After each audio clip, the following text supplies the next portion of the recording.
When someone has an issue with something, no matter what it is, we just go on Twitter and complain about it. I know a thing or two about complaining. I am the master of complaining. But for good reason. I don't do it because I like doing it, but I have my reasons. It could be bad restaurant service. I remember one time I went to Ruby Tuesdays. Heard all these good things about Ruby Tuesdays and how great their hamburgers were. Sit down at Ruby Tuesdays, and it was amongst a group of people in which I knew I did not belong in a neighborhood in which I did not belong. But I wanted Ruby Tuesdays because I heard so many good things about their burgers, and they have bottomless fries. Who's going to turn down bottomless fries? So I sit and I wait, and nobody comes up to greet us. I'm sitting there for about 25 minutes before anybody comes over and takes my order and my drink order, and the restaurant was not busy at all. So after I left, no tip whatsoever because screw them, I went on Twitter, I complained about it, I tweeted at Ruby Tuesdays, and within minutes, I got a $25 gift card in my email. No matter what it is, man, it could be a bad restaurant story like that. It could be you complaining over a relationship issue or a breakup. Or it could be people in the community complaining about a game developer and how shitty their servers are. Just like when you want to play Iron Banner on Destiny 2 and everybody is fucking invisible when all you want is the god roll of the Swarm of the Raven grenade launcher. I've been there. I know. We go on social media to complain. Everything is now revolving around social media. This is no different when it comes to Monday Night Raw, and I know you guys are probably thinking, well, JD, I have the god roll of the Swarm of the Raven on Destiny 2. I suck at Iron Banner, but I got lucky because RNG says fuck you. Anyway, my Destiny woes are not the issue here. Monday Night Raw and SmackDown Live, we always complain about what we see on Monday and Tuesday nights, but no matter how disappointed we are in something and we complain about it on social media and the negatives that come with that territory, social media can be a blessing in disguise as well for some. It could be a great tool for someone to build a business or to get their brand out there. If you're a business and you're rolling out a new product, it is great when it comes to those types of things. Or someone like me, a new video is dropping on YouTube, or you're dropping a new podcast on Spotify or iTunes. Meeting new friends where it might be difficult for you to meet people in real life because you're a loner and you are someone that a lot of people don't get, you know? Or if you're looking for a positive vibe with a funny meme of some sort. Social media is not all bad, but I do think people use it negatively to clout chase, to push their own narrative, to build their own ego, or to possibly go viral and get their 15 minutes of fame. Now, during the Raw reunion show on Monday, WWE featured no women outside of Alexa Bliss on a moment of piss with Becky Lynch and Natalya to sell their match at SummerSlam, which I'll talk about a little later. And the useless and utterly pathetic 24/7 title garbage with a bunch of quote-unquote legends. And I use that term while laughing on the inside because if you think Kelly Kelly, Jillian Hall, and Alicia Fox are legends, then I'm the one who's taking over the WWE when the Grim Reaper knocks on Vince McMahon's front door. It's not happening. And neither are people in general allowed to call those women legends because they are not. Please, spare me. And I don't give a shit if I'm attacked. Oh, how could you make fun of Alicia Fox? They're not legends, folks. They're not legends. Alundra Blaze, legend. Lita, legend. Trish Stratus, legend. Not Alicia Fox and Jillian Hall. Give me a break. Anyway. Now, Because of this lack of featured women on the Raw reunion show, there was a Twitter outrage which, seeing the hashtag, Give WWE Women a Chance, and that hashtag made the trending page for most of the Raw reunion show. Great. Tell me something I don't know. So let me get this straight, people. For everybody that was seeing this hashtag on their Twitter feeds, and for the people who started this bullshit hashtag, you want WWE to give women a chance. Really? Didn't the WWE give the women their own major pay-per-view event called WWE Evolution? Or did I simply just dream this last October? I'm waiting. It happened in Long Island. Coincidentally, the same venue and the same city that shit all over the women's match on Monday Night Raw, featuring Alexa Bliss, Natalya, and Naomi Carmella in a fatal four-way match, which was god-awful. I wish I would have dreamt WWE Evolution, because the only thing of value on that show was Toni Storm, Io Shirai in the finals of the Mae Young Classic, and Becky Lynch versus Charlotte Flair in their last woman standing match. Everything else on that show was a complete swing and a miss. Steve Reich, go sit down on the bench. You want WWE to give women a chance, you say? Becky Lynch got her nose broken by Miss Botch, Nia Jax, before Survivor Series, and that started an unexpected push and rise of women's wrestling in the 6 months that followed. Didn't Charlotte Flair and Ronda Rousey kill it at Survivor Series for the evolution of women's wrestling? Didn't Becky Lynch, after her nose being broken with the picture and the still shot and the image of her standing in the crowd with blood dripping from her nose, didn't that set a spark off in women's wrestling and in the women's evolution that turned the page for the better for the entire division? Please elaborate. I'd love for you to refute that fact. You want WWE to give women a chance. Didn't the WWE main event the TLC pay-per-view with Asuka, Becky Lynch, and Charlotte Flair in a TLC match that stole the show entirely? Or was I dreaming that as well? It was at this point that the women's division peaked. It peaked. Social media was incredibly high on women's wrestling, and they were high that women's wrestling was finally getting to where it needed to be, with women like Asuka, Becky Lynch, Charlotte Flair, Ronda Rousey, yes, at the forefront of it all, putting on better matches than most of the men on any given week. WWE had its four. You want to add Sasha and Bayley into that? Unbelievable. The name, or the names of all of those women sitting there at the top of WWE's women's roster. How could you even conceive WWE messing all this up? WWE had all those women at the forefront of this women's evolution, with a Ruby Riott, with an Ember Moon, with a Sarah Logan and a Liv Morgan and a Mickie James, a Naomi, all following, or should have been following behind in what they have been doing up until this point for women's wrestling. You want WWE to give women a chance? Didn't we get 2 great women's matches at the Royal Rumble with Becky Lynch versus Asuka to open the show, and then Sasha Banks bringing Ronda Rousey to one of her best matches in her first year in WWE? Then we got Becky Lynch winning the Women's Royal Rumble.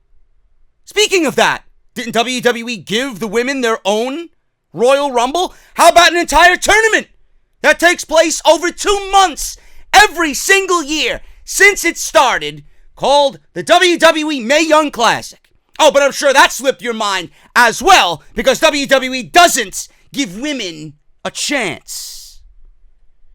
You want WWE to give women a chance? Didn't they create tag team championships for the women's division based on fan response to what was going on in the WWE regarding women's wrestling? How did the tag team titles become a thing? Because people asked for it. Somebody in the company clearly went to Vince McMahon to say, now's the time, and he paid to have titles made.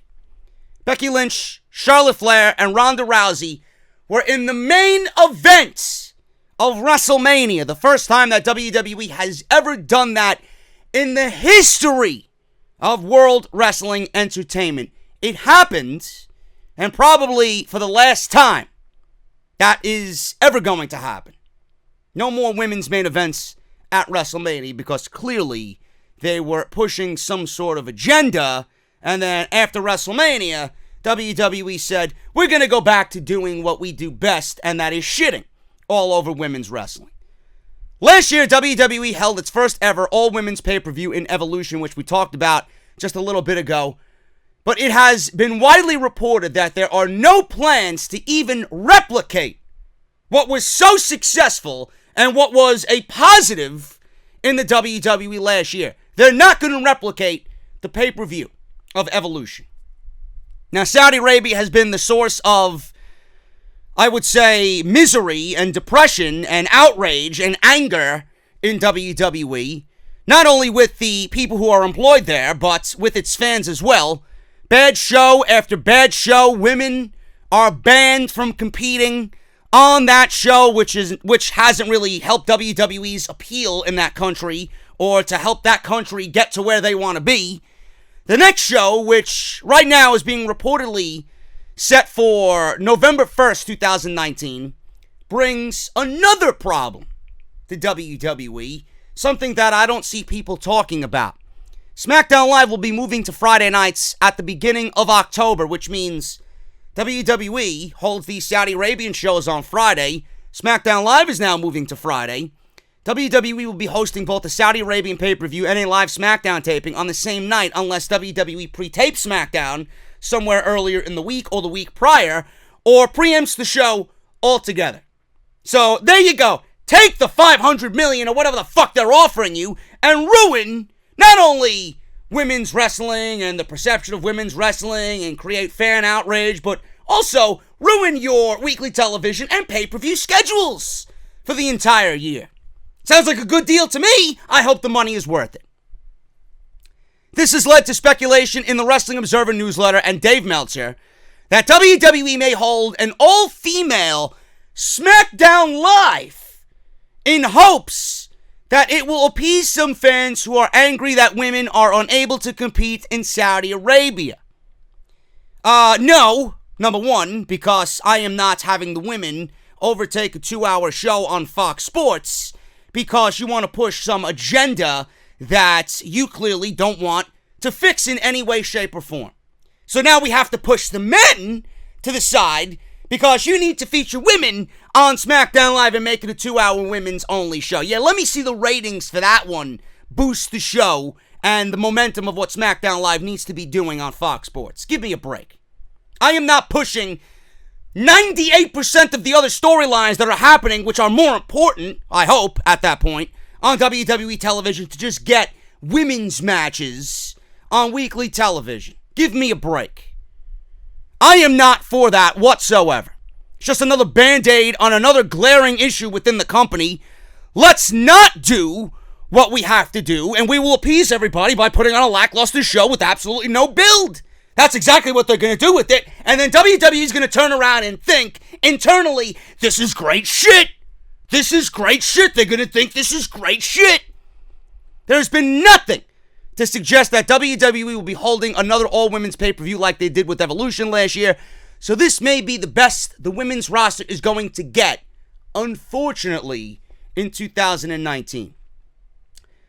You want WWE to give women a chance. Where were you complaining about the Raw reunion show and the necessity for it? I was complaining about it. I said on this podcast on Monday night, don't look at the ratings. The ratings mean nothing. They didn't push any of their younger talent. It was a ratings desperation move. That's all it was. What did WWE do on that show that's going to make the viewer who watched that show tune in next week? They didn't give you any reason to watch Monday Night Raw next week. Stone Cold Steve Austin was there, Hulk Hogan was there, Booker T was there, Devon Dudley was there, Rikishi was there. Who cares? Who cares? All it shows you is that people want to watch wrestling, But you haven't built up stars that they want to watch. They'd rather watch the fucking legends and aging veterans at 50, 60 years old, like Ric Flair, 70 years old in his case, come out on TV and make a rare appearance. Because that is what draws them to watch wrestling. Names. You have no names. Roman Reigns, Seth Rollins, Charlotte Flair, Becky Lynch, Ricochet, AJ Styles, on and on and on. You have not created new stars to make people watching that show tune in to the next week. Because if you did, the ratings wouldn't tank on a weekly basis. And the ratings for Monday Night Raw wouldn't be a goddamn embarrassment. This is common logic, folks. Common logic. I don't know anybody that's going to be celebrating Raw getting a 3.3 rating this week for the Raw reunion show. What did you expect? What did you expect? Meanwhile, we had no women's wrestling on that show, which leads us to getting this fucking hashtag. And people who made up this bullshit hashtag clearly didn't do a lot of thinking when they were putting their fingers to the keyboard.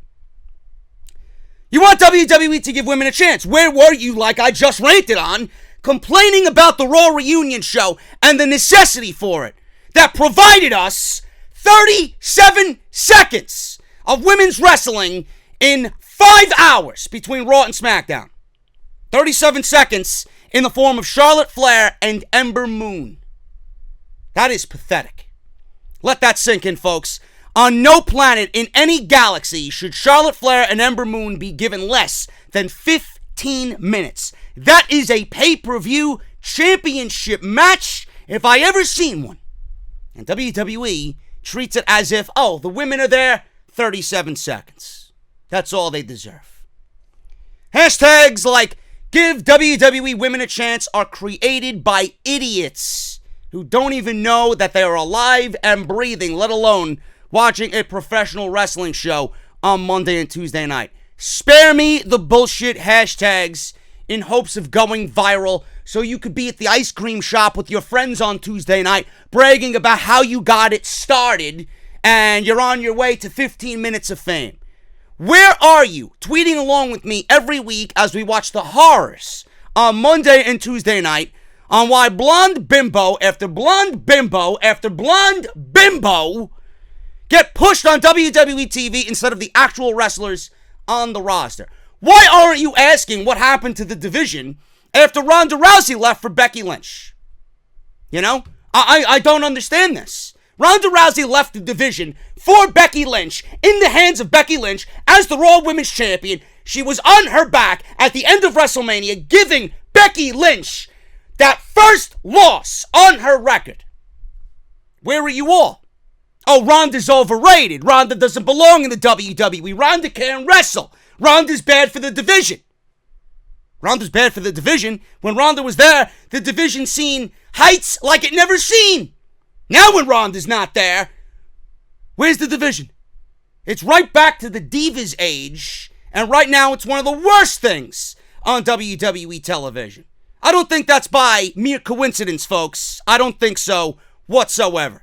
Get it through your skulls. Ronda, yes, it's not a huge 100% positive that she's on TV, and she should not be on TV every single week, but the fact that she's there somehow makes everything just come together like it did from November all the way till April. And now that we are in this boat of terrible women's wrestling on WWE television, how do you compare the two scenarios? Ronda without Ronda. When it was with Ronda, things were good. Without Ronda, things are miserable. So I don't want to hear from anybody that Ronda Rousey is not good for the women's division. Now, I'm not saying that she's the answer and the end-all be-all, but WWE should have set themselves up for much better with Ronda Rousey's impending vacation. Now, I tweet every single week my complaints with these shows, and I complain about the women's division, but why aren't you asking how the division fell off a cliff following WrestleMania with WWE setting Becky Lynch up to fail with no one on the level of Ronda Rousey or anywhere close to Ronda Rousey to stand face-to-face in the ring with Becky as the next heel in line to elevate her title reign? Why aren't you asking about the length of matches that we've been given as far as what we've seen on Raw and SmackDown? Women's wrestling has reverted back to the Divas era on WWE television. 60 to 90 second matches with no match on TV going more than 3 minutes, outside of the abomination of a Fatal 4-Way match on Raw last week that went 25 minutes. And honestly, it should not have even been booked at all, because it made no sense to begin with. Why aren't you asking where Asuka is? That's the one thing that I hear every single week. Where's Asuka? No matter how WWE has buried Asuka, we are always asking every single week, where is Asuka? How can someone so dominant, and in my eyes, be the personification of what women's wrestling is and should be in WWE? Why has she been left off to rot in catering because of her ethnic background and for the simple fact that she isn't fluent in English? What about Kairi Sane? Why call someone up who has been so great in NXT, who was a champion in NXT, to have them sit around for months and months and do nothing and get no television time? Where's the incentive for the performer to even want to make the jump to the main roster?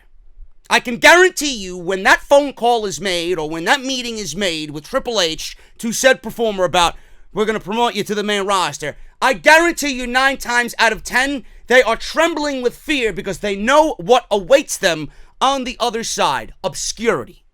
And that's exactly what happened to Kairi Sane.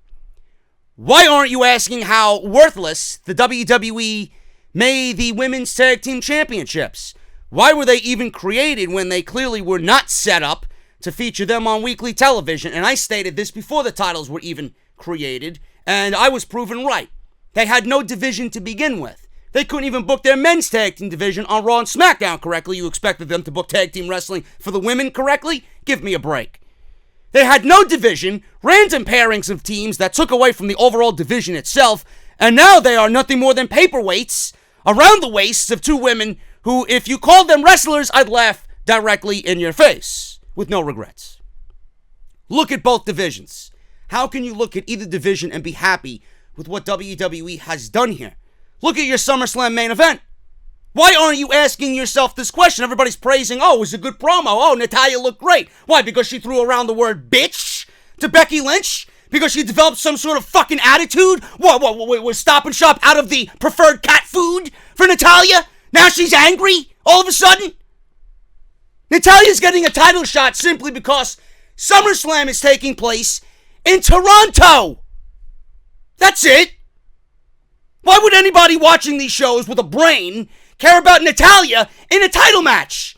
What has she done in 2019 to even warrant a title shot to begin with? Carmella, she's been running around like a clown with R-Truth for weeks over the 24/7 title. A title shot? Yeah, maybe for the biggest clown on the women's roster, but not for a legitimate championship. Alexa Bliss, don't even get me started. Concussions, quote unquote. Breast enhancement, little to no work, and then when she comes back, title shot. Yeah, whoop-de-fucking-do. Lacey Evans, she should still be in NXT. She couldn't lead a match with a Victoria's Secret mannequin, let alone Becky Lynch or Charlotte Flair. The Iconics? Don't even get me started, man. 2 of the worst wrestlers that are employed by any wrestling company in the world. Asuka, Kairi Sane, Ruby Riott, who right now is out with injury and wasn't pushed the way she should have been when she was on WWE TV anyway. Someone who I respect because when she got called up to the main roster, she wasn't anything special in NXT, but she somehow got better on the main roster. And you've seen that in her body of work. It's not happening for Alexa Bliss or Lacey Evans, I'll tell you that, but Ruby Riott won't get pushed because she doesn't look like a blonde bimbo. Now, I mentioned all those women. Ember Moon, who just like Natalya is in a title match just simply because WWE has nobody else until they deem Charlotte Flair ready again. Can't put Charlotte Flair in a title match when she's been out for a month and a half because it would look sketchy. So WWE, what do? They give her Trish Stratus at SummerSlam because that's going to be Charlotte's way in to fight Bayley for the Women's Championship. Oh, I beat Trish Stratus. Bayley retained the title. I beat Trish. I deserve a title shot. Give me a break. So they got Liv Morgan, who sat around since WrestleMania with only one match on SmackDown Live. Since then, Naomi, Nikki Cross, Nikki Cross, they have completely ruined her to the point of zero interest whatsoever. She was so great in NXT. She had a personality. She had charisma. She brought fucking Asuka to the brink of defeat, closer than anyone I have ever seen, with Ember Moon coming in a close second. And they ruined her by pairing her with somebody who can't wrestle. They better be talking about how to get Alexa better in the ring over those cups of coffee that they're drinking. Sarah Logan, who looked great a couple of weeks ago, she looked fantastic in her new getup, and she slimmed down to a point where, again, she looked great. She has not gotten anything as far as TV time as well. This is just some of the women's roster in WWE on Raw and SmackDown. Why aren't you blaming WWE for terrible creative? Why aren't you blaming WWE for pushing their own narrative and pushing their own favorites with their own agenda? Why aren't you blaming WWE for not believing in their own superstars and believing in the process down in NXT? You call up somebody, they're clearly ready for the main roster, WWE calls them up to kill them. For what? If you are not planning to use them in any way, then don't call them up. You're just taking roster spots up for absolutely no reason whatsoever. And you're pulling talent from NXT when they could clearly be used down there to make that show even better than it is, while they add no value to the main roster, and you continue to push blonde bimbo after blonde bimbo after blonde bimbo, big tits, big ass, long legs, skinny waist. Fucking ridiculous. Why aren't you blaming WWE for killing everything that Ronda Rousey did, making the division legitimately the best thing on the main roster, and then going back to show you exactly what they think of women's wrestling? Give Ronda the respect that she deserves. Why must we wait for Ronda Rousey to get back to TV to once again push women's wrestling? It should have been in the back of their mind that when Ronda goes on hiatus, Becky Lynch needs to be set up for success, and they have once again taken everything for granted and brought the division back to the embarrassment it was all those years ago. Women's wrestling is not a draw without the name Ronda Rousey to WWE. They don't care. In the minds of Vince McMahon and everybody in his inner circle, women's wrestling is nothing more than big tits, thin ass, nice waist, and blonde hair. The only chance WWE has ever wanted was to see women's wrestling fail. The only chance WWE has ever wanted was to take something the fans are most passionate about and kill it because they can. They get their dicks hard over the fact that they have all the power. You want women's wrestling? Go watch NXT. Watch the beautiful and talented women of NXT before they get tossed into the deep end in Vince McMahon's pool to fail when he realizes the likes of Bianca Belair has no chest. When Io Shirai is not American and she can't speak English too well, and when Candice LeRae is far too good of a wrestler compared to Alexa Bliss and Carmella. At least there you will get what you are missing on the main roster and be proud that at least they get it when it comes to telling a compelling story for the women, and they rightfully deserve the opportunity to tell those compelling stories. Now you know why Sasha Banks walked out and has yet to come back. If I am her, I see the current landscape of Raw and SmackDown and how nothing has changed, I wouldn't come back either. Those are my thoughts on women's wrestling. That is my thought on this bullshit hashtag. You want all of this for the women, right? Give women in WWE a chance. They have gotten every single chance that is even imaginable at this point. It's not that they're not given a chance. It's that WWE doesn't have any fucking faith in who they have on that roster. That's where your bullshit stems from. That's where your issues lie. WWE. I don't want to hear anything about giving WWE women a chance. WWE has not done anything to set the women up for success, and they look at them as nothing more than eye candy. So when you talk about where is Ruby Riott and Ember Moon and all these other women, Asuka and Kairi Sane, blame WWE. They have their own agenda and their own narrative. They never wanted women on television. It was something at its peak, and WWE needed to follow the trend in today's society. That's why we got WrestleMania the way it was. That's why we got tag team championships in the women's division. That's why they were featured so heavily in the main event leading up to WrestleMania, at Survivor Series, at TLC, at the Royal Rumble, in the Elimination Chamber, at WrestleMania. It followed an agenda. And when that agenda went cold, WWE did the same thing and went cold on women's wrestling. Don't give me no bullshit hashtags. There is much more than just WWE giving women a chance. It's so much deeper than that. And I don't think it's ever going to be rectified.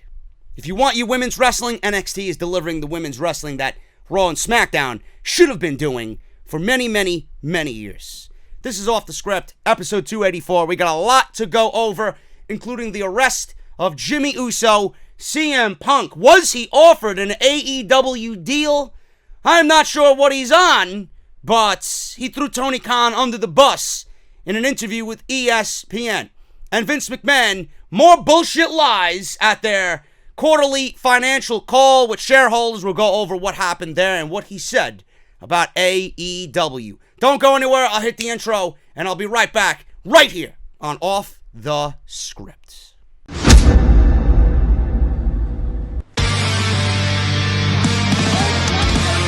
5, delete! This is mine.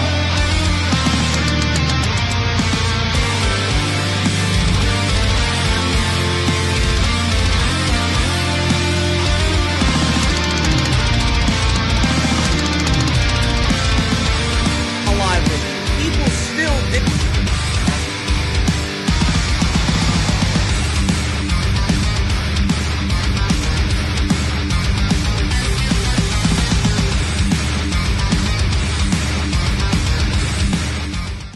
Man, I love my job. I really, really, really love my job. I get to sleep in till whenever I want. I could take a nap. How many of you had a good nap during a lazy afternoon in the middle of the week? I could do that. I could certainly do that any day I want.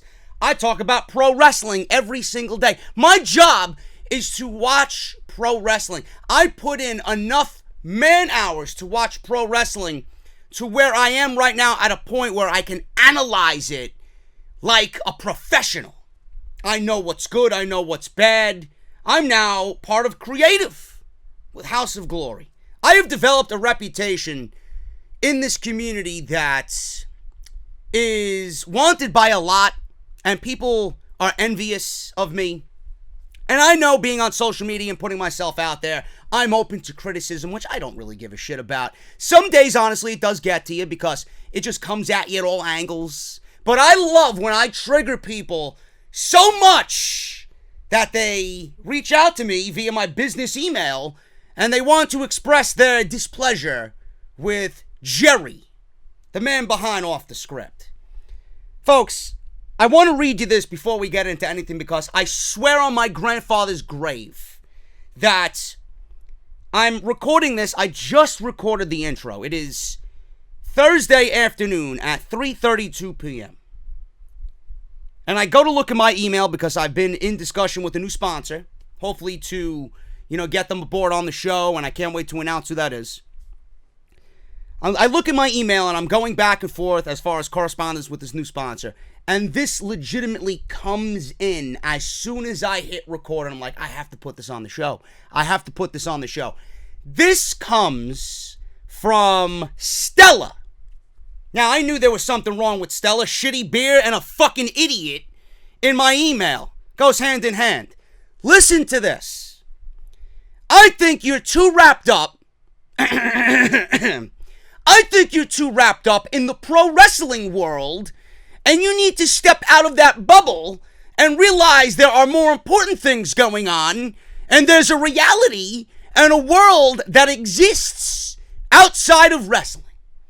Wrestling isn't even all that serious. It's a sport, it's a television program, and it's entertainment. So I'll never understand why marks like you and so many others take it so seriously. Life depends on wrestling, and it's like a matter of life and death. And again, you say a lot of wrestlers are aware of your podcast and what you do for a living. So if you talk about them or tag them in your posts, then you can't really be surprised if they happen to mention something about it or acknowledge it.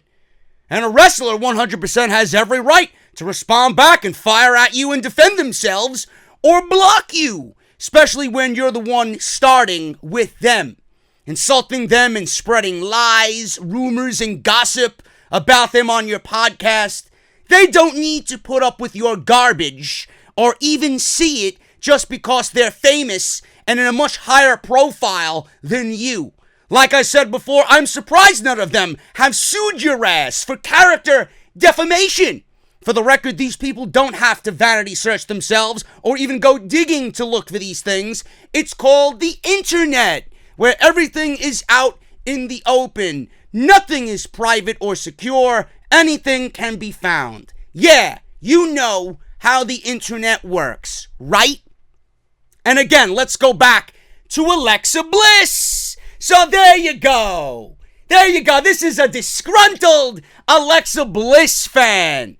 Let's go back to Alexa Bliss. You say she's so triggered and hurt by your words because the truth hurts. Ironic, because who was the one that went on their podcast to go on a public rant about a person they don't like, to spread lies about said person not caring about their job, only wanting a paycheck, and being all butthurt over a few tweets she posted that were just in good fun and weren't even that serious. But sure, Alexa is the one who's triggered. LOL. What a joke. Alexa only posted a few tweets and wasn't even serious about it. She was just joking around and being playful. It's called having a sense of humor. You should learn to have one, buddy. Like I said, step out of that wrestling bubble and come back to reality. Well, Miss Stella, after I record this podcast, I'm going to Atlantic City. I'm going to Caesars to have Budokan and drop 200 like I don't give a shit, have a nice bottle of wine, order some edamame ravioli, and I'm gonna laugh at the fucking people that come into my email telling me to step out of the wrestling bubble. Yes, please tell me to step out of the wrestling bubble when I'm calling the Young Bucks and Private Party at House of Glory, which conveniently is their last independent wrestling match ever before AEW takes flight on TNT. I knew Stella sucked in email and in cold beverage. Blow me. Give me a break. This is off the script. I love it. I love it. This is off the... Sounds like a fucking Hate Mail Monday. I love it, man. Off the script, episode 284. And I hope you guys enjoyed that email from who apparently is Alexa Bliss's fucking secretary. Because, oh, it's all in good fun. She was just playing around. She was being playful and humorous. Yeah, sure she was. Sure she was. Episode 284 of Off the Script. This is part number 1. We got news on AEW. Vince is mentioning AEW inside Titan Tower at the financial meetings. CM Punk throws Tony Khan under the bus. Jimmy Uso is pulled over again for intoxication behind the wheel. Another DUI. He was incarcerated with $1,000 bond. And we're going to go over all that right here on the podcast. Make sure you guys hit that subscribe button. Don't be like Stella over here. Hit that subscribe button. And make sure you guys hit that button. And like we do every week, Raw, SmackDown, NXT, and this flagship podcast, where we don't step out of the wrestling bubble. We're very much in the wrestling bubble and doing it better than anybody on this platform on YouTube. Make sure you guys hit that subscribe button. Weekly coverage of literally everything.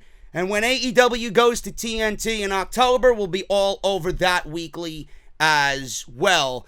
And when you hit that subscribe button, turn on that bell for all notifications and make sure you guys have all uploads clicked so you get every single upload that is available right here on the channel. Follow me on social media as well, at JD from NY206 on both Twitter and Instagram. And if you guys want to support the podcast on Patreon, you guys are getting this early on Patreon. What's up, everybody over there? Thank you so much for all your love and support. Patreon.com/JD from NY206. If you guys missed anything that was previously uploaded on the channel, like I said, Raw, SmackDown, NXT, and I got off the script extra where we talk about WWE not being able to sell out MSG in 15 minutes, LOL.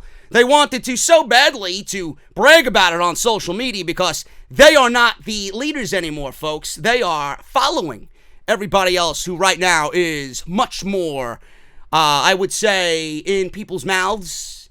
They are trying to get on the hype train, and they somehow keep falling off every single opportunity they have. So we talk about that. Becky Lynch being called out by Mark Henry. He called her arrogance. And WWE using Smackville to counter AEW. Yes, it is true. It is true. Randy Orton is Kofi Kingston's Summer Scam opponent. That was on SmackDown Live, which ended up being a good show. And I don't believe the rumors that I heard coming out of SmackDown Live. And we'll talk about it, I think, on today's show, if not tomorrow. And then NXT, man, what a heated rant. That definitely got my blood pressure going. WWE is willing to risk the integrity of NXT by putting them head-to-head with AEW on FS1 and bringing main roster stars to NXT to combat AEW, man. We go over all that. Make sure you click the annotation that you see in the top right corner there. You're going to see a little eye. Everything you need is right there. I would greatly appreciate your support on all of that. Got to shout out my friends over at Harry's, man. Harrys.com/scripts. You guys know the deal about Harry's, man. Harry's is what I use for my shaving needs. I hope you guys are doing the same thing. Harry's has 10 million plus using their product, and I want you guys to be part of the 10 million today by claiming your special offer by using our unique link, Harrys.com/script. Now, Harry's founders were two regular guys tired of getting ripped off and paying for overpriced gimmicks, vibrating heads, flex balls, handles that look like a prop in a sci-fi movie. These are just some of the tactics that the leading brands have used to overcharge us for years. Harry's makes quality, durable blades at a fair price. Guys, it's just $2 per blade. That is unbelievable. To keep prices that low, they cut out the middleman. They bought a world-class blade factory in Germany that's been making the best razors in the world for 99 years. And they provide a great quality at factory direct prices because of that, with a 100% quality guarantee. If you don't love your shave, let them know and they will give you a full refund. JD, this sounds great. What am I going to get when I use your unique link, Harrys.com/script? You're going to get a razor handle, easy grip, choice of color is up to you. Navy blue, the orange, or the evergreen. 5-blade razor with a lubricating strip and a trimmer blade for a close, comfortable shave. Rich lathering shave gel that will leave you smelling great, and a travel blade cover to keep your razor dry and easy on the go. If you're a man of business and need to travel for work, it is perfect for you. Listeners of Off the Script can redeem their trial set by going to Harrys.com/script. Make sure you go to Harrys.com/script to redeem your offer and let them know that I sent you to help support Off the Script. Guys, I want to start off with this Jimmy Uso situation because not only is it a very sad and depressing story, it probably is the most important story I will talk about on this particular show, especially today. It's a serious situation because WWE refuses to do anything about this situation with the Usos, and this is time and time again. These naked corporate responses to what is going on with public intoxication. Jimmy Uso is responsible for his own actions. Jeff Hardy is responsible for his own actions. Fine. But how many times can you honestly go out there and make a public statement as far as your company goes and give me the same response for everybody and then do nothing about it? Jimmy Uso is not only ruining his career, he could be potentially ruining his home life, could be ruining his marriage, and WWE is not giving him the proper help to get his life back on track. Now, they just signed 5-year deals with the WWE. They're in WWE for the rest of their career. WWE is not going to fire Jimmy Uso. They're not going to replace him in the Usos. They will do no such thing. But how stupid does Jimmy Uso look in this situation when he wants to party after Raw reunion and he wants to dabble in nightlife and he wants to party with his friends and do whatever? Whether he was leaving the hotel that they were at to go to another hotel or get on the road to go to the next city, whatever. I don't know where they were going, but there are ways to get around without you having to be behind the wheel while intoxicated. You're making enough fucking money with your new 5-year deals that you could call an Uber or a Lyft to fucking take you where you need to go to get to the next town so that you don't put yourself and someone else in jeopardy of being injured or worse yet, killed because you want to go party with fucking Ric Flair and the rest of the WWE crew for Raw reunion. To this day, to this hour, to this moment, I still don't know what the fuck you were celebrating. You're celebrating failure at this point, if you ask me. Uber and Lyft are available. All you have to do is pick up your phone and go on an app, and they'll pick you up where you are standing so you don't have to get behind the wheel. How stupid and how lazy is it of WWE to neglect these issues when they have a wellness program that takes a performer who is struggling with whatever demons they are battling to help them get on the road to recovery? Clearly, Jimmy Uso and Jey Uso, because I'm not excluding him from this discussion, both of them have alcohol issues. Both of them have bad boy tendencies. That needs to be rectified immediately. There's no excuse for when WWE has a wellness program that has helped several others battle their demons and get them on the road to recovery and the road to cleanliness in their own life. I don't know what is going on. I don't know why he would want to be that irresponsible. Maybe there's something that we don't know, but the answer is not alcohol. The answer is not alcohol. I don't know if you guys have ever been drunk behind the wheel. I have. Because I was dumb, I was stupid, and I was irresponsible. And it takes a lot for somebody to admit that. But I was 21, 22. I was not really thinking straight. Because the only thing that you're thinking of in that moment is, I want to get home. I'm okay to drive. But there was other instances where I got caught and I wasn't drunk and I got a DUI on my record. Luckily, and fortunate for me, I did not get pulled over when it was that one situation where it was really bad and I shouldn't have done it. But I did it anyway because I was young and fucking stupid. But I did get pulled over for DUI, and I was in Linwood, New Jersey, which is kind of a ritzy area in South Jersey. I was out to dinner with a few people. Went to a nice Italian restaurant. Had a couple of glasses of wine with dinner, which is an Italian meal. Meatballs, pasta, bread. You think a couple of glasses of wine will do nothing. Nothing to you. I took whoever I was with home, because they resided in Linwood, New Jersey. I went home, got pulled over. Now, I didn't get pulled over on the fact that I was swerving or I was driving erratically. I got pulled over merely because I was doing 35 miles an hour in a 25 zone. Cop told me to roll down the window. Apparently, to him, he smelled alcohol on my breath. How he smelt it past the garlic bread, I don't know. But this is Linwood, New Jersey. Pricks. So he rolls down, or tells me to roll down my window. Tells me to get out of my car. Gives me a sobriety test on the side of the road. Has me walk a straight line. Has me recite numerically backwards from 100. Has me follow his flashlight to see where my eyes are going. Passed it with flying colors.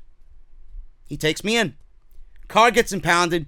I get a fine for driving intoxicated. I go down to the police station. He wants me to take a breathalyzer. Now, the caveat to the story is, I knew I wasn't drunk, and you can imagine my reaction. I was scared and pissed the fuck off, because when I got to the police station, the breathalyzer machine was not working. Apparently, there was an issue with it. Of course there was. So I waited 2 hours. Did not take a breathalyzer. My roommate comes to pick me up because I have no fucking car. I go home. I fight this thing and I get a lawyer. I see the ticket. I go to court. They tell me that I failed the breathalyzer. I had to give them $1,300 and I had to give the state of New Jersey $3,000 while my license was suspended for 3 months. And here I am living in Atlantic City at the time, and thank God I had New Jersey Transit to get me back and forth to work, which I was driving to and from before. Now I got no car. I had to have my buddy take the car out so it didn't sit idle for 3 fucking months. It was a nightmare. It was a nightmare. Something I will never do again. Because I'm smarter, I'm more mature, I'm wiser to what is going on as far as that. But for this situation, WWE failing to do anything about it, the Usos not learning their lesson and continuing to get away with this situation is outlandish. Completely outlandish. Now, it was reported this morning, I woke up to texts from my friends about it. Jimmy Uso arrested on a DUI. I rolled my eyes, I went back to bed. What else is fucking new? But enough is enough. He refused a sobriety test on the side of the road. Bad, bad, bad. That's just going to make your situation worse. It was reported by TMZ early this morning, Thursday, that he was taken in on a DUI charge. The good news is that he's out of incarceration and made his bail of $1,000. Now, it appears that Jimmy Uso's court date is set for August 15th, 2019, which is a Thursday. He's also not in an individual cell. If you looked in the report here, it stated that he was in a tank or a drunk tank. And that was described as his location. Now, I actually looked this up, and I never heard of a drunk tank before. So I had to look this up on Google, because like I said, I personally never heard of this being used as far as describing where they were holding him. And it is indeed a large holding cell or facility that accommodates people who are or have been taken in for intoxication. TMZ reported that Uso was speeding when a cop noticed him driving around 3 a.m. And he was said to be driving erratically. Then once the officer pulled him over, Us reeked of alcohol and he refused the police officer's request for a field sobriety test. That is not a good look and a terrible move to make if you are trying to get out of a DUI. Now, TMZ reported this, and it said that he reeked of alcohol, and when the officer tried to administer a DUI test on Uso, he refused. So, this needs to be rectified. Not only is WWE allowing him to make the company look bad, he's making himself look bad. He is potentially ruining his career, his status within the company, and his marriage with Naomi. I don't understand the behavior. You are one of, or half of, one of the greatest tag teams in the business today. There's nothing that you should be drinking about. There's nothing that you should be, or nothing in your life that is going on that you need to seek alcohol. If you're going to drink alcohol, drink responsibly. If you're going to drink alcohol and then you need to get somewhere at the end of the night, Uber and Lyft are available. Not only did you make the company look stupid, WWE continues to make themselves look stupid by letting this slide, always responsible for his own actions. Yeah. So what does that make Jimmy? An idiot. I am not going to stand behind this anymore. Normally we brush the shoulder off and we look the other way, turn the other cheek. No more. The guy needs to get help. And he needs to be taken off of TV after SummerSlam, because they're clearly building towards the Usos and the Revival at SummerSlam. The Revival are going over. You do not reward bad behavior. Now, it happened back in February. The Detroit instance happened in February. What did the WWE do? They gave them the tag team titles because they didn't want them to go to AEW while their contracts were coming to an expiration. So then they were actually rewarded for bad behavior. You cannot reward them for bad behavior because I've seen it already on social media. Oh, he got pulled over for DUI. He got jailed on a $1,000 bond. They'll probably give him the tag team titles as a reward. No more. You have a wellness program, and a good one at that. That helps people get on the clear path. Jimmy Uso clearly needs WWE's wellness program. And if WWE isn't going to force it on him and administer it to him, shame on you. I don't want to see anybody go through this if he really is struggling with something. And worse yet, I don't want to see him get anyone killed. I don't want to see him get his wife killed, his brother killed, anybody killed because of his stupidity and his irresponsibility.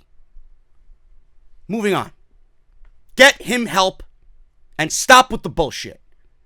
Enough of these, Jimmy Uso is responsible for his own actions. End it. WWE now is responsible for the Usos' actions. Jimmy is not responsible because clearly he doesn't give a shit. Now it's WWE's time to step in and fix the situation. Moving on here, man. I want to talk about Vince McMahon. Of course, Vince McMahon. Vince McMahon had his quarterly financial call. And this is the time where Vince McMahon sits down with shareholders and he goes over the numbers and the analytics of WWE for said quarter. And this is where Vince McMahon has a note sheet of bullshit and lies ready to be thrown at the clueless shareholders and investors. Vince McMahon sat down with everybody. He went over AEW. He went over the declining ratings for SmackDown and Raw. He went over the decline in network subscribers and blah, blah, blah, blah, blah. All this other shit that you and I should not be worried about. So Vince McMahon throws shade at AEW during a financial call. What else is new? But they're not competition. Now you got Vince McMahon mentioning the competitor that is going up against AEW. So if Vince McMahon calls them a competitor, and Roman Reigns is out there saying that AEW is not competition, again, I'd love to know which one it is. Because you can't get any higher than Vince McMahon. If he's calling them a competitor, then they are competition. WWE followed up the quarter 2 earnings report with investors on a conference call featuring Vince McMahon, Michelle Wilson, and George Barrios, 2 fucking goons in Vince McMahon's camp. Vince in particular had some interesting comments regarding the potential new competitor in AEW. The possibility of WWE returning to the Attitude Era and the roles of Paul Heyman and Eric Bischoff. Now, you guys know how I feel about Paul Heyman and Eric Bischoff. I do feel like, yes, it's going to take time, but I do feel like WWE made the announcements very early. I do think that WWE made the announcement because they want to take the heat off of said Vince McMahon by putting somebody else as a figurehead so that we can point the finger of blame on them instead of Vince.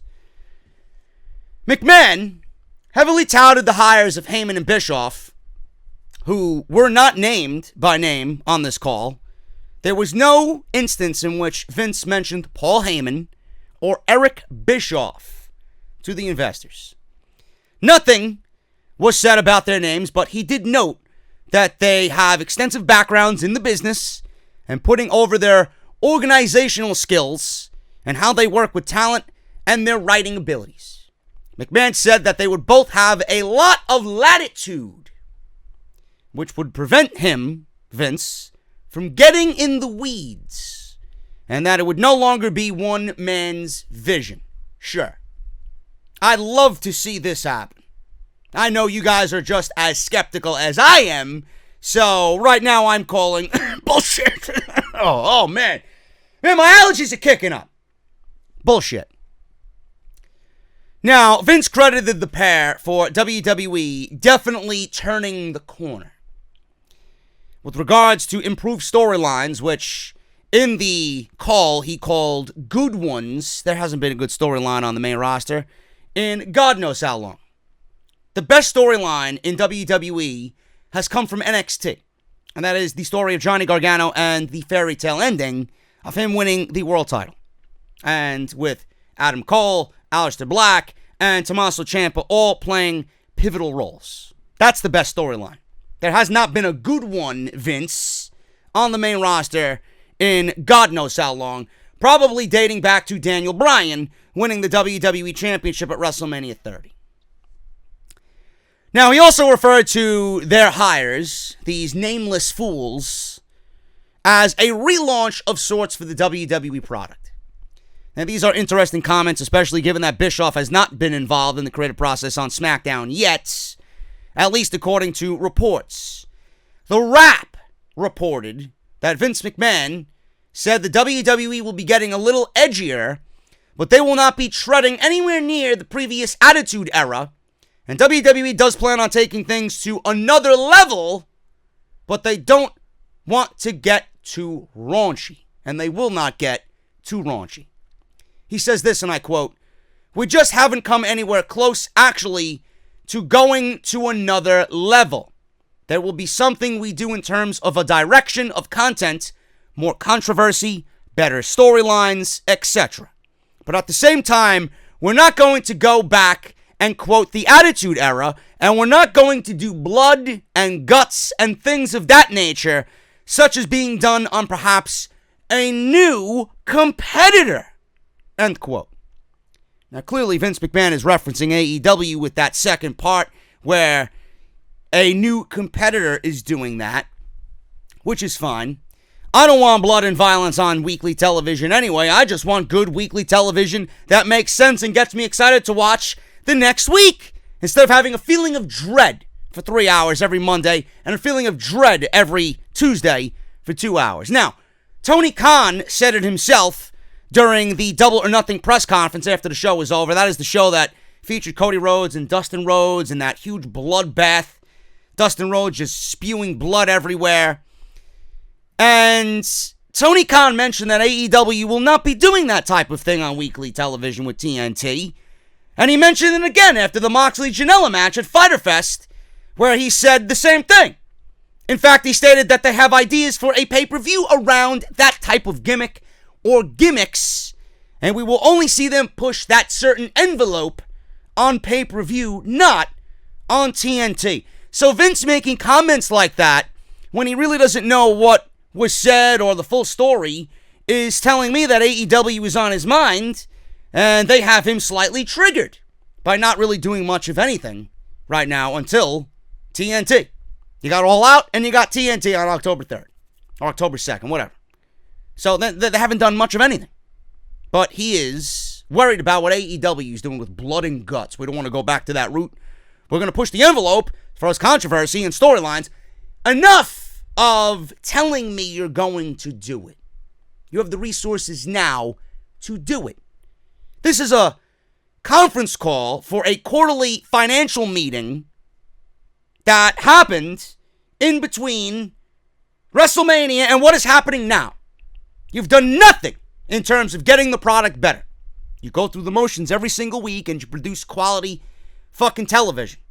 Let me rephrase that. They're not producing quality television, but they're producing terrible quality of television, and all we want is quality of television. You have the resources to do so, and they have not done so. Haven't even come close to that. Now, as Vince sees it, WWE has graduated from that gory crap, is what he described it as. We're not going to go back to do that gory crap that we graduated from. Later on, McMahon commented on AEW again by saying, "I can't imagine TNT will put up with that." Now, WWE's big concern might not really be AEW, because their quarter numbers and analytics reflect numbers from a time before they even had a weekly television show. Now that All Elite Wrestling will be on TNT every Wednesday night, they could have a bigger issue when the fourth quarter numbers roll around, because even if AEW doesn't use a lot of gory crap on their show, it will still create a ton of buzz for their product, because they are going to be giving us something that WWE is not. And WWE needs to follow behind and follow AEW's lead. They're not the leaders anymore. I don't want to hear about the analytics. I don't want to hear about the numbers. I don't want to hear about the network subscribers that you've lost coming out of WrestleMania. Monday Night Raw, compared to the same time last year, is down 14% in the ratings. SmackDown Live, compared to last year, is down 11% in the ratings. Where is Vince McMahon and his excuses on that?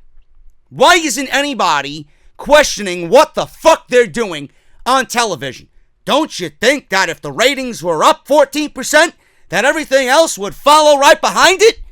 Network subscribers would be up. House show numbers would be up. Attendance at the shows on Monday and Tuesday night would be up. Numbers at the pay-per-view, the live gate would be up. WWE is resting on the network deal with Fox and the network deal with NBC Universal, which have not gone into effect yet.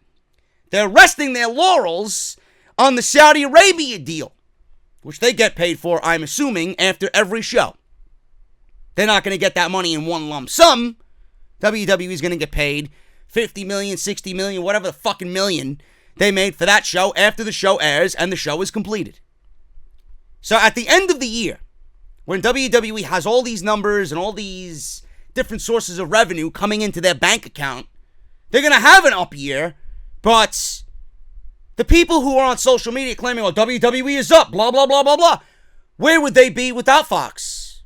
Where would they be without NBC Universal? Where would they be without the Prince of Saudi Arabia? That's what I'd love to know.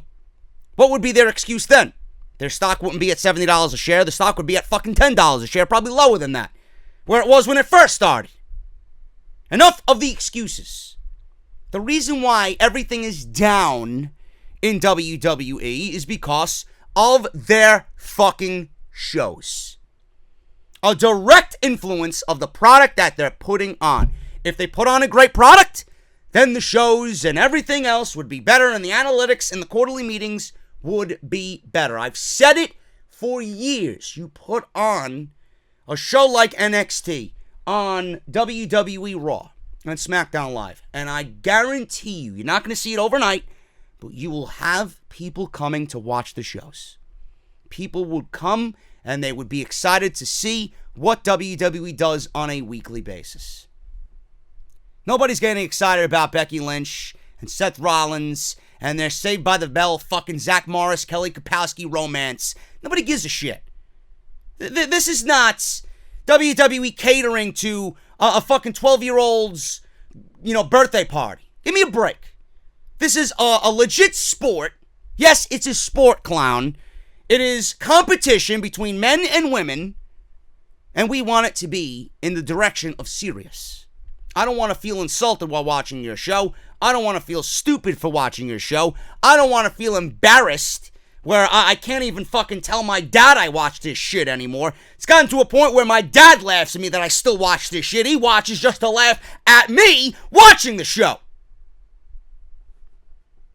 This needs to change. And then Vince's excuse. Do you want to know what he said as far as where they are? Vince says, WWE made key progress on strategic initiatives despite the financial loss in the second quarter of 2019. What the fuck does that even mean? What does it mean? We made progress on key strategic initiatives. He says, during the quarter, we made progress on key strategic initiatives. We completed content distribution agreements in key international markets, prepared for the next phase of our WWE Network service, and achieved steady improvement in engaging metrics with the audience. As indicated previously, we remain excited about the future, particularly on our debut with Fox in October. What the fuck does that even mean? It pains me to even fucking read that. What does it mean? It means that, hi guys, I have an excuse here, and it's full of bullshit, but you're going to listen to it anyway because I'm Vince McMahon. What does that have to do about the fucking decline? What does it have to do about the decline? They declined overall in the quarter from the previous quarter, down 5%. 268.9 million. They're down from 281.6 million in the previous quarter. This includes a drop in WWE's media, live events, and consumer products and business segments. Key strategic initiatives. They've been completing distribution agreements and are preparing the next phase of the WWE Network as well. I don't give a fuck what you're doing with the WWE Network. I don't give a shit. Give me a good fucking show and give reason to subscribe to the fucking network. Why do you think people are fucking leaving? The quality of the show is terrible. Why aren't you getting people in the gate? Because the quality of the show is terrible. Storylines are terrible. You're not giving people any reason to come to the fucking shows. You couldn't pay me. You couldn't pay me to sit front row at a goddamn house show, at a pay-per-view with the current status of the WWE product on Monday and Tuesday night. Everything that Vince has stated is complete bullshit. But this is typical WWE. They're not going to come out there and, say, oh yeah, we're to blame, the stories are garbage, blah, blah, blah. It all revolves around the fucking television shows. If the stockholders and the shareholders were smart enough and got their heads out of their fucking asses and stopped counting your fucking money, then you'd realize that the shows are garbage. That's all the answer you need. You put on a good product that will keep people coming back every single week. Everything else will follow. It's not that simple, or it's not that difficult of a situation. It's very simple. They're making it seem like the most difficult fucking task on the planet. Everybody in Vince's corner is fucking bullshit. And if you are a shareholder who sits down and listens to this garbage, you are just as dumb as the people who are holding these meetings.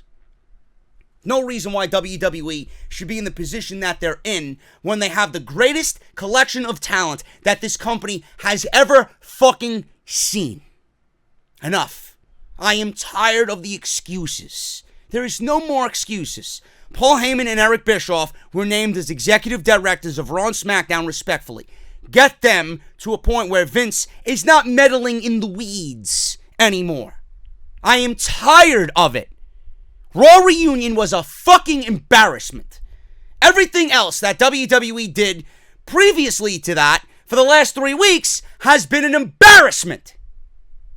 Get these shows to where we know they should be, and then everything else will fall into place. Tired of these analytics and these excuses on progress on key strategic initiatives. Spare me. Why are stockholders losing money? That's what I want to know. Why is the stock falling from $100 a share to $70 a share? That's what I want to know. What the fuck are you doing to offset such a decrease? Not only on that, on everything. What are you doing? It's what people see. People see before they hear anything. And what they watch is not good. What they're watching is a company that is fucking clueless and they don't know what to do, how to act, and what direction they need to go in. All they're concerned about is what AEW is doing and how we're going to combat this and what we're going to do as far as an announcement to that. If you worried less about what they're doing and you made the fucking shows better, which should have been a thing before AEW was even a concept, then you wouldn't be in this boat losing all this types of money, ratings down, network subscriptions down, blah, blah, blah, blah, blah. Enough of this fucking bullshit with Vince McMahon. Let's talk about CM Punk. Someone who is definitely on AEW's radar. I know Vince would love to have him back. But speaking of AEW, everybody is talking about CM Punk in AEW. ESPN's Mark Raimondi interviewed CM Punk to talk about wrestling, MMA, and other topics. I read the transcript here, transcribed by ESPN. It was right on their website. Punk is scheduled to do StarCast 3 in Chicago during All Out Weekend that has caused many to speculate that Punk might be involved with All Elite Wrestling despite the fact that StarCast is run independently from AEW. Bullshit. It is an AEW-sponsored event. It may be separate entities, but who do you think's funding StarCast? The Khans. I would not be surprised to see on the bottom of their check, Tony Khan, written. on the bottom of that check. Punk is there at StarCast. He's getting a live mic. He's getting a meet and greet. And he's getting a fucking collector's cup. Ha ha ha ha. Good. I mentioned to, I think Sal Rex. I mentioned to Sal Rex because he asked me about Punk if I'm going to go to the meet and greet or whatever. And I mentioned to Sal Rex that if I have the opportunity to talk to CM Punk, if I have anything to tell him at all, I'm going to tell him I appreciate his stance on what he's done. He's stuck to his laurels. He's been true to himself. And I really appreciate that because I'm the same way and I haven't conformed to certain ideals. And I've always been me. Phil Brooks has always been himself. And I appreciate that. And we know how great you were. And I just want to see you happy doing whatever you're doing. The other thing I would tell him, and I know he hears wrestling a lot. I'm sure he hears fucking every meet and greet he does. Are you going to AEW? Or what about WWE? Can you find yourself back in WWE? You know, all the bullshit, you know. The one thing I would tell CM Punk is, ever since I talked about it and you leaving, till this day, in the back of my mind, CM Punk versus Daniel Bryan, no question, should have been the main event of WrestleMania 30. I believed it then, and I still, looking back on it now, I still think it in 2019. That's it. That's it.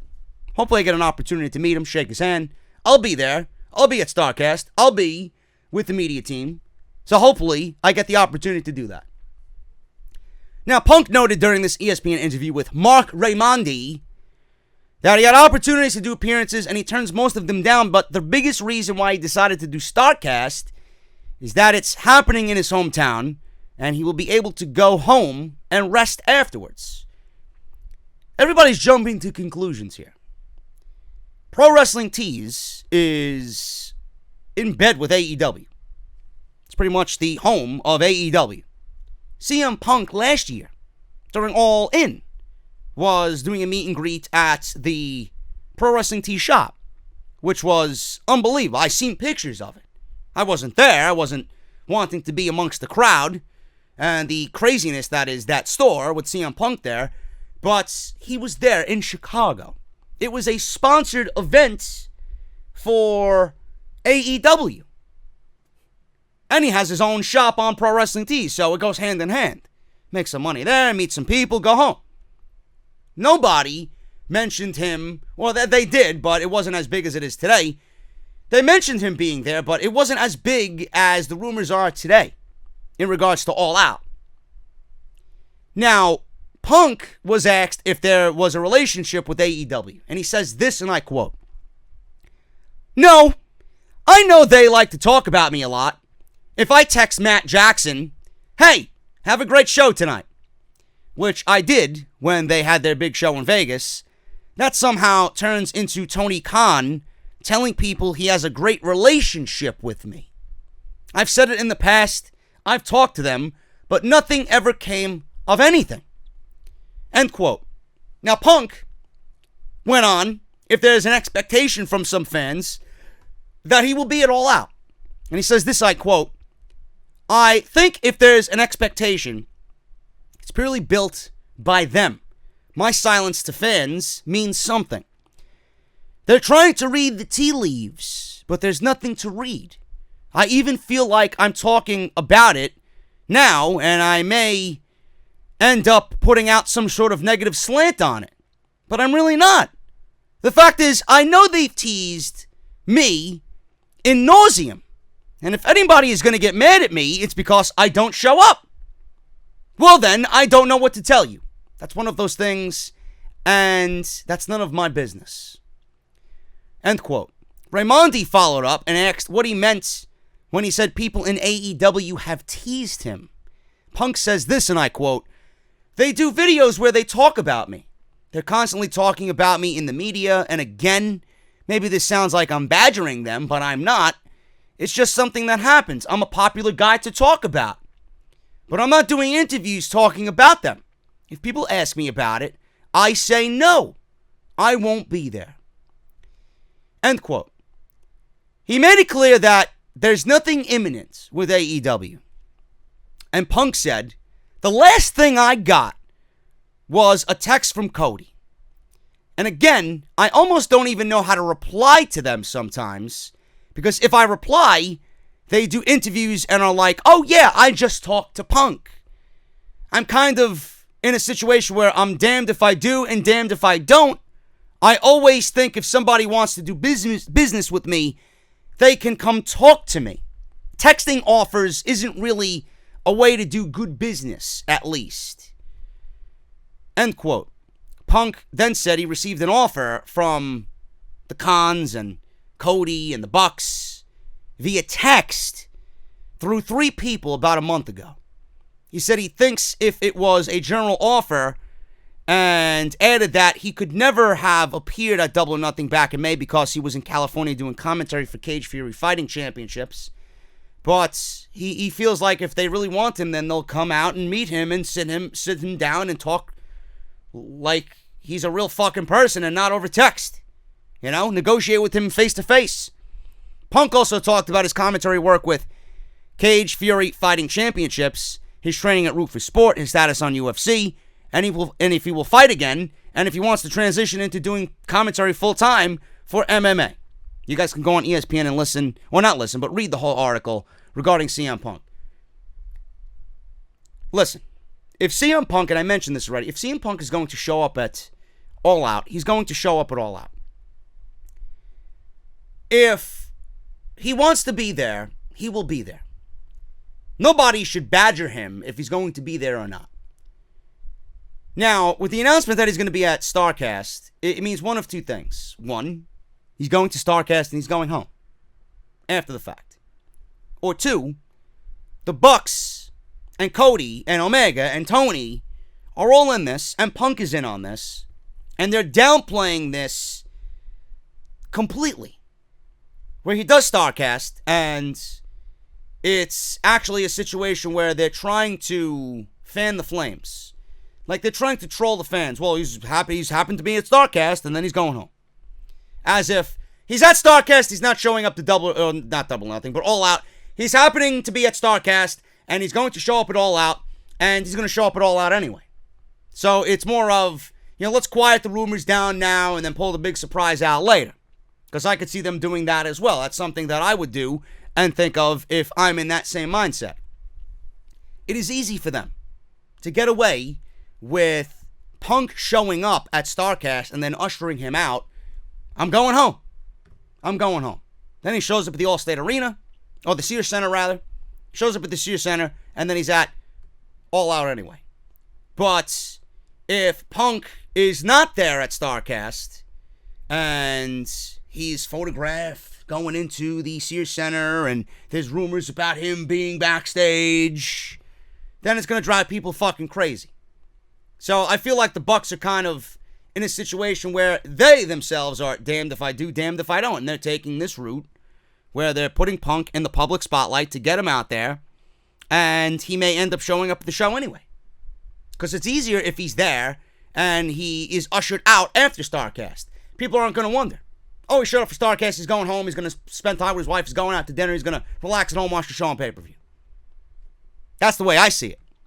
The one thing that got me in this entire thing, Tony Khan is respected by a lot of people. He is genuine, he's down to earth, he's a fan, and he is old school. He's met with Jericho, he's met with Goldberg, he has probably sat down with Batista. He sat down with CM Punk. He's talked to CM Punk. The thing that sticks out to me here is that he said, I text them to have a great show, which I do, and they turn it into this story of Tony Khan telling everybody how he has a great relationship with me. I've said in the past, I've talked to them and nothing ever came of it. The fact that he mentioned Tony Khan in that negative way, now then they turn it into Tony Khan telling people how he has a great relationship with me.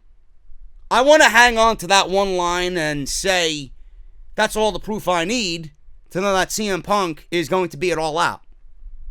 Because why would you talk negatively about Tony Khan when Tony Khan is innocent in all of this? He has executive vice presidents for a reason. He has Cody, he's got Matt, he's got Nick, he's got Kenny for a reason. To go out there and scout talent. Tony is going to be the mastermind behind storylines and okaying everything and signing the paychecks. Tony wants Punk. Tony knows Punk is the one and only free agent out there that could be the nail in the coffin for WWE in this war. I don't think CM Punk is going to intentionally throw Tony Khan under the bus in this way. That, to me, sounded negative.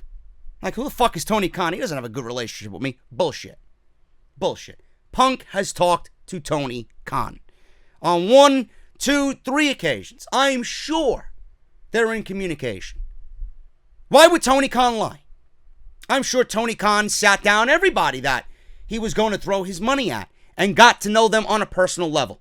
I'm sure he knows CM Punk, Phil Brooks, on a personal level. It's up to Phil Brooks. I don't even want to talk about it anymore. If Punk is going to be at All Out, he's going to be at All Out. I am making a prediction that he will be at All Out. Might be a bold prediction. I might be wrong in the end, but I don't give a shit. Now is the time to strike. And if he's not at All Out, so what? It's not going to take away from how great the show is going to be anyway, because we're all going to be excited, more so for TNT after All Out is all over with. I want Punk and AEW because I think it would be fucking great. And that would be the cherry and the icing on top of the cake that they've already put in the oven and looks delicious. If Punk is at All Out, this is going to be a war that I don't think WWE is going to be able to win. So we'll see what happens. Guys, I want to take a little bit of a break because I'm sweating bullets here, but I want to make sure you guys know about my boy Sal Rex. Nearly a decade of graphic experience. He's now freelancing full-time. Open to work with anybody in need of his services. Prices are lower than Fiverr. So make sure you guys hit him up. And he will produce the same, if not better results. Logos, banners, flyers, thumbnails, album covers, mixtapes, t-shirt designs, YouTube channel revamps, etc. He's only a DM away. He does it all, folks. Off the Script, House of Glory, Solid Monster, and many other reputable brands that I am not listing here. Follow him on Twitter. Reach out to him. He's got his DMs open at SRXGFX. Hit up Sal Rex if you guys need any work on anything listed there. He has you covered on anything. And like I said, he's only a DM away. So hit him up. Let me know what you guys say. He comes with great results and a great referral right here from Off the Script. Guys, I don't want to go too much longer here. I am already an hour and a half in, so I want to go over some keynotes coming out of the Raw Reunion show. I want to start off here with this. Seth Rollins is a fucking idiot, man. Oh my God. If there's someone that should not be the spokesman for WWE, it should not be Seth Rollins. The guy was the brunt of so many jokes this week.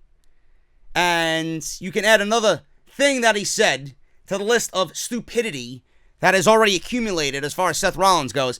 Rollins says Jon Moxley is trying to take dinner off of his table. I don't even know what that means. Like, what was he trying to say? There's ways to say something, and there's ways to just shut your mouth. Now, what I think he tried to, I would say, elaborate is the fact that AEW is trying to take viewers from WWE. That's what I think he meant. But Seth Rollins was in a conference call about SummerSlam, and Jon Moxley got brought up. Now, Seth Rollins right now is in a very good position with WWE. He is the man. He loves the company. He's got Becky Lynch around his arm. So, he was on this conference call, and he let us know what he thinks of AEW and Jon Moxley. And Seth Rollins mentioned this about Jon Moxley, and he said that Moxley is trying to take food off of his table which is a pretty bold statement to make. Now, Rollins said this on Moxley going to AEW. I was surprised by it. I knew Ambrose needed time away from WWE. Now he's competition and trying to take dinner off my table, and good on him. Says about AEW, we're going to knock them dead, just like we do everybody else. End quote.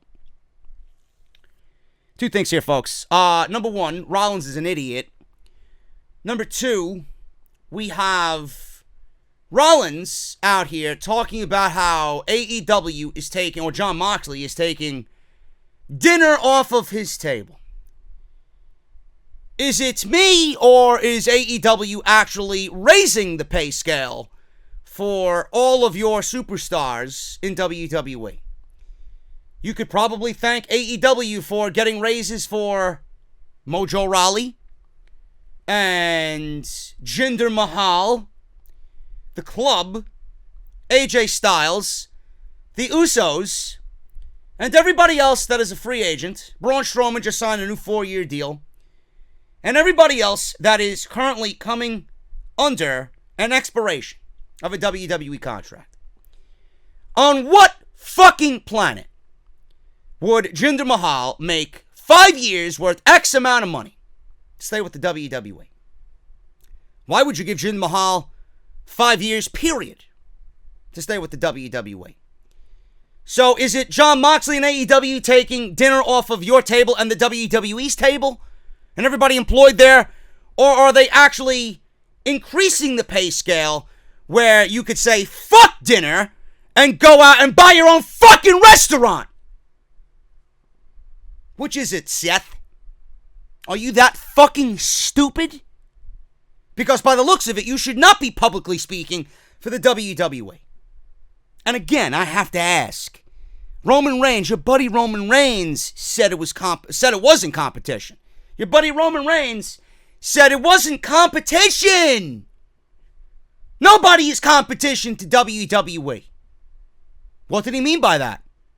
So how can Roman say that, but you say, in regards to AEW, we're going to knock them dead, just like we do everybody else? What does that mean? That means it's competition. So which is it, Seth? Is it competition or is it not competition? I'd love for you to elaborate. Then he goes on social media and tries to defend himself and says people took it out of context. No, we read it in the context that you meant it because you didn't think before you spoke. Taking dinner off your table. Seth, your liquid assets are worth over $3 million. Don't give me no bullshit. Mixed with Becky Lynch and whatever the fuck she's making, you get a nice household income there for the two of you living together. So you are not starving by any means, and Jon Moxley is posing no threat to your organic meal or dinner at the end of the night before you go beat CrossFit Jesus. Give me a fucking break. Use your head and think logically. WWE is giving out 5-year deals like they're giving away fucking ice cream at the ice cream parlor. Jinder Mahal, Mojo Rawley, and everybody else getting 5-year deals. Why? Because of AEW. They're raising the pay scale, and Seth Rollins is making himself sound and look like a fucking imbecile. Moving on. WWE, coming out of Monday Night Raw, has a few news and notes. WWE possibly moved Alicia Fox over to the legend category, and I'm laughing on the inside. Legend for what? Drunken intoxication? Publicly? What? Maybe pushing around Travis Brown at a fucking WrestleMania event because she was too drunk to realize what she was doing? A legend in what? Botching? Dave Meltzer noted on Wrestling Observer Radio that Fox's current status with WWE could very well be a legend now. That's just as funny as Monday Night Raw's failing ratings. And the fact that people think Monday Night Raw is going to be good with Paul Heyman in charge. Just as laughable. She hasn't wrestled in months, so the company might have quietly moved her over to the Legends category. Evidently, says Meltzer, Alicia Fox is no longer an active wrestler. She was in every segment that featured some sort of legend. And I mean, she hasn't wrestled in months, but they never formally released her. So maybe the idea is because they never released anyone, So I guess the idea is maybe that she's not going to wrestle anymore, but she's still under contract. She was very clearly not a member of the active roster. She was even out there at the end of the show on the ramp with the legends only. She was a legend here on this show. End quote. Alicia Fox a legend? Yeah, maybe in WWE 2K20, but in real life, folks, if Alicia Fox is a legend, then I might as well be in the fucking WWE Hall of Fame as well. You too. We'll put fucking Pistol Pete in the fucking Hall of Fame. We'll put the fucking bum that's sitting on the corner of 47th Street, Madison Avenue in the fucking Hall of Fame. Just as fucking prestigious than Alicia Fox. Fuck out of here, man. Moving forward. WWE is with the Raw reunion. Clearly was all a ratings draw. Now, the retention from Raw reunion to the following week, I'd love to see. The rating drew at 3.3 this week, which is a surprise to nobody. That was because Stone Cold Steve Austin and Hulk Hogan and all the legends that are stars were on the show, and WWE did nothing as far as building towards the next week with stars on that show to give you a glimpse of what you're missing when you're not watching Raw. Ricochet was one of those stars. Ricochet was pulled from the Raw reunion. I wondered where Ricochet was. He was pulled from the Raw reunion with an elbow infection. Dave Meltzer reported that Ricochet is suffering from an elbow infection, which is why he was unable to work the event. This was unfortunate because they didn't want to put Ricochet out there when he couldn't wrestle. Meltzer says this, and I quote, Ricochet has an elbow infection, so the whole spot that Seth did with AJ Styles was supposed to be Ricochet. The whole idea of the DX thing, and again, I do not know if this was a Paul Heyman idea, but I know that Ricochet is one of his projects, and I know the idea of the show was for the show. One of the big ideas was Ricochet to get a big rub in the end from DX, where they endorse him and they say he's the next big thing. That is what the segment was supposed to be. End quote. In the end, Seth Rollins was the one hanging with DX, and he delivered such a cringe-like line to try and fit in to be DX.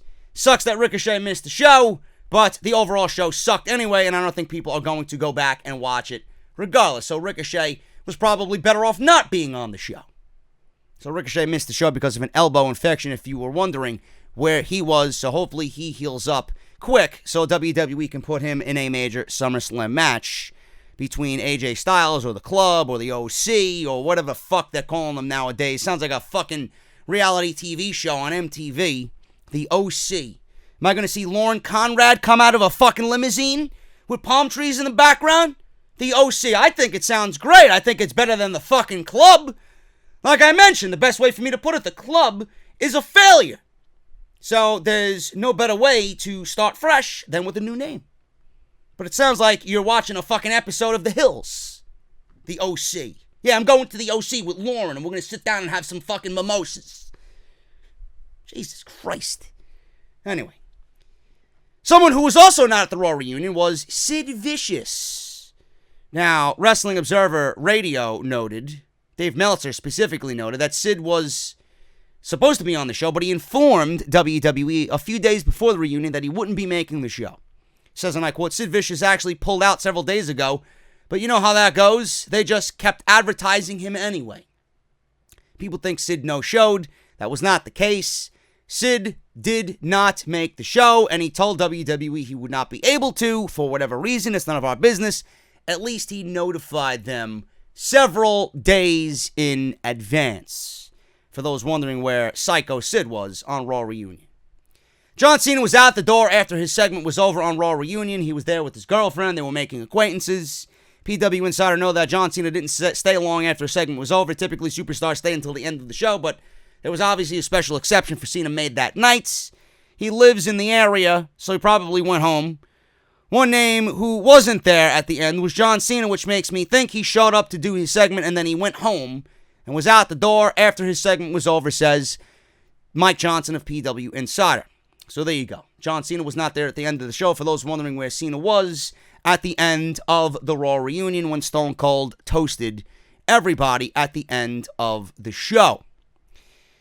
And finally, guys, I want to talk about Sami Zayn because this is hilarious. Sami Zayn tweeted out that the Raw reunion was an absolute joke. I don't know if this is pertaining to a storyline or whatnot, but What a way to pull on the heartstrings of the fans who feel the same way. Sami Zayn says Raw Reunion was a joke. He took to Twitter, tweeting in character, I presume, but obviously it reeks of truth. And he said this on Twitter, and the last time we seen him was the electric chair segment where he mentioned AEW. You can ask me about AEW. Ooh. Right? He said this on Twitter about the Raw Reunion. Raw Reunion was a joke. If I'm still hanging on to this business years after I'm done, you can punch me in the face. Like most great artists, I am vastly underappreciated in my own time. You have me now and you're blowing it. Too busy missing glory days that actually sucked. Signed SZ. Meaning Sami Zayn. For those that didn't get it. The tweet was liked by Finn Balor and Sasha Banks. Of course it was. Now, clearly this is Sami Zayn in character. This means nothing for his character. Plays off the fact of what he was introducing when he first came to the WWE back from WrestleMania weekend. When he returned to the WWE, I should say, after his 9 months off from injury. He is the shitter of the social media rejects. He shits on them. So he takes whatever is said negatively about the WWE. Vince pawns it off, turns it on to Sami Zayn, and Sami Zayn is a direct influence of Vince McMahon.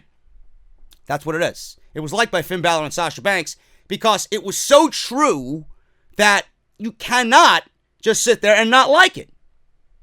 It's true. And clearly it was resonating throughout not only the internet community, but the WWE locker room as well, because a lot of people, I'm sure, are not allowed to say that. They were given, or Sami Zayn was given the green light to say that because it's his character. But the fact that Balor and Sasha Banks like that speaks volumes. They liked it, and it's going to be turned off or turned into a way where they're just liking his character and what he's doing and what he's saying. But there is so much truth hidden in that tweet that they're liking it because they feel the same fucking way. And I know for a fact Balor and definitely Sasha Banks feels the same way. But Sasha Banks is getting ready to come back to the WWE imminently, right? Yeah. I don't think that woman is set to come back anytime soon. Sami Zayn's great, and yes, he is right. They are wasting him and blowing it because they're too busy doing everything else but pushing the talent that they have on the show right now that really could make a difference on Monday and Tuesday night.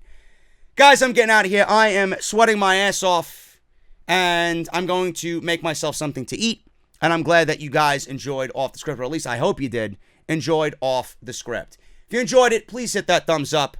Sound off down below in the comments. Let me know what you think of everything that we discussed today, from the women's evolution to the hashtag that went viral and trending on social media, to CM Punk, to Vince's bullshit and lies, and everything else we talked about as far as Jimmy Uso and his DUI arrest as well. Hit that thumbs up. Follow me on social media, man, at JD from NY206. That's both on Twitter and Instagram. Hit that subscribe button down below. Turn on that bell for all notifications. Make sure you guys check out all the other videos that you might have missed this week, man. Raw, SmackDown, NXT. Great rant on the NXT review about Vince risking the integrity of NXT to go head-to-head with AEW. And Off the Script Extra, where we talked about Becky Lynch and Mark Henry, and a variety of other things regarding Smackville, SmackDownville, Smarkville, and WWE can't sell out MSG. All that stuff is linked in the annotation that you see in the top right corner. Drop it down and everything you need will be right there. And of course, harrys.com/script for your $13 value trial sets. And my boy Salrex, man.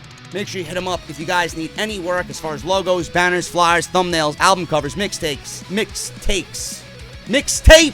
I gotta get the fuck out of here. T-shirt designs and YouTube channel revamps, man. He's available on Twitter, SRXGFX. And by the way, if you're not using Salrex, please do so. And if you are a cheap imitation of me, please do not hit him up. He is smart enough to know that you are garbage, and he will not work with you. Simple as that. I'm getting out of here, guys. Thank you so very much. I gotta get out of here, man. I'm fucking starving. I am dying in this heat.